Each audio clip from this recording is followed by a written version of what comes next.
We're making my easy recipe for a healthier twist on Twix candy bars. They're gluten-free with almond flour and higher in protein with protein powder and cashew butter, and naturally sweetened with maple syrup. Hello, my name is Nicole Bonilla, and if you love healthier recipes for our favorite foods, then you are in the right place. To make these really easy Twix bars, we're gonna start by prepping an 8x8 baking pan. Now I like to line mine with a piece of parchment paper because it makes it really easy for getting the bars out of the pan. So I'm gonna start by folding up one edge, then place my pan on top, score the other edge, fold it over, press it into my pan, score the inside corners, fold one side up and over, and the other side. Then I'm just gonna spray the exposed areas with a little bit of nonstick, and then we can set this aside. To make the cookie layer for our Twix bars, we're gonna start with 1 cup of almond flour. And you're welcome to jot down these ingredients as we go along, or you can click on the link that's in the video description below, and that will take you to the full recipe with all the details. And then to add some more protein as well as flavor, I'm gonna add 1/2 cup of protein powder. And you can use any variety that you like. I've included a link in the video description below to my favorite that's made with vegetable protein as well as nuts and seeds, and is sweetened with coconut sugar. And my family really likes the flavor. And then we'll add 3 tablespoons of coconut oil, and you'll want it melted, 2 tablespoons of maple syrup for some natural sweetness, 1 tablespoon of milk, a teaspoon of vanilla, and a 1/4 teaspoon salt. Then we'll just simply mix this together with a spatula. I have found that different protein powders have different moisture levels. So if your dough is still a little bit crumbly like this, go ahead and add another tablespoon of milk, and then continue mixing until it all comes together. So you'll know you have the right texture when it's similar to a cookie dough. Next, we're going to drop it into our prepared pan. And then I'm going to hold on to my parchment paper as I just kind of roughly spread it out in the pan. And then once it looks pretty evenly distributed, I'll go in with my spatula and just start smashing it down.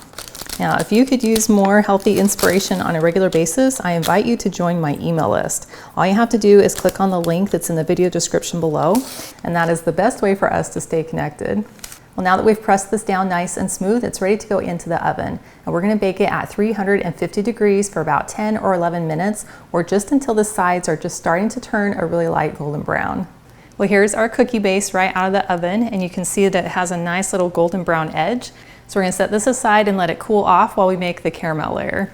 Now, what I love about this caramel is that it comes together really quick because it's made from a nut butter. So it's really kind of a mock caramel. So in a medium-sized saucepan over a medium to low heat, so we're gonna start by adding 1/4 cup of coconut oil, 1/3 cup of maple syrup, and 2/3 of a cup of cashew butter. But you can also use peanut butter or almond butter if you prefer. Next, we'll add a teaspoon of vanilla and 1/4 teaspoon of salt. And then we're just gonna whisk this together until our cashew butter melts down. Now I know it might not seem like it at first, but it only takes a couple of minutes for it all to become nice and smooth. So after just a few minutes, you can see it's all come together, and we just have a few little chunks from our cashew butter, but that is okay. So now we'll take our caramel layer and pour it over the cookie base. And oh my goodness, that smells so good. And then I'll just take my spatula and spread it around. And then I'll give it a few taps to remove any air bubbles.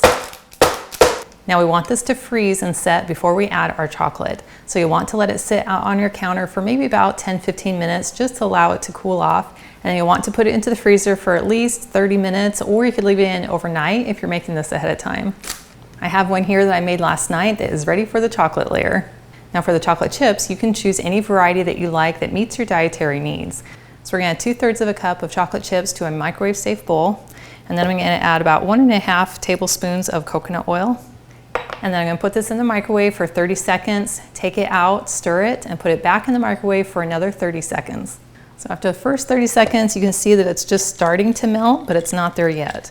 So I'm gonna give it a quick stir, and then put it back in the microwave for another 30 seconds. Well, this is after a second round of 30 seconds. You can see that it's nice and melted. Well, that is nice and smooth and ready to go on our bars. So I'm gonna go ahead and just pour this right on top. Now, of course, you could cut out your bars and then dip them in chocolate if you want to have chocolate all the way around, but I find it's really convenient just to do them layered in a pan like this.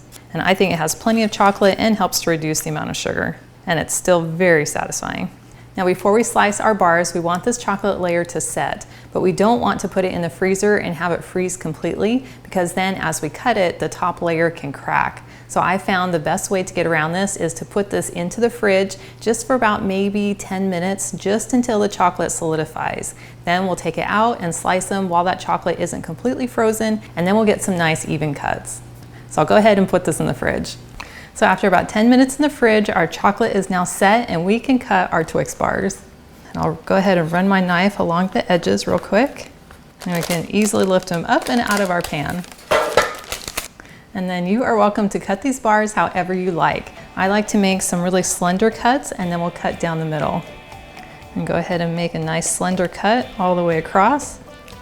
You can see how easily we can cut through our chocolate without it splitting on top. And then cut it down the middle. So we have what looks like a very delicious Twix bar.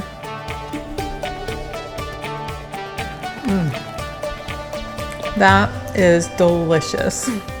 That is just as satisfying as a candy bar, but I think tastes even better just from the depth of flavor coming in from those ingredients, including the almond flour and the protein powder. What I love most is that they're made with clean, natural ingredients, which means I'm gonna feel just as good even after I eat it. And I love being able to share these recipes with you so that you can enjoy them too.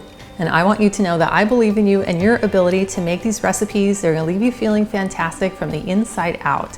And I'm here to support you in any way that I can. And I want to thank you for hanging out with me today in my kitchen. I've included the link to this full recipe, and it's in the video description below. And that will take you to my website, gentletummy.com. And if you haven't yet, please subscribe to my channel, and I cannot wait to have you hang out with me again in my kitchen.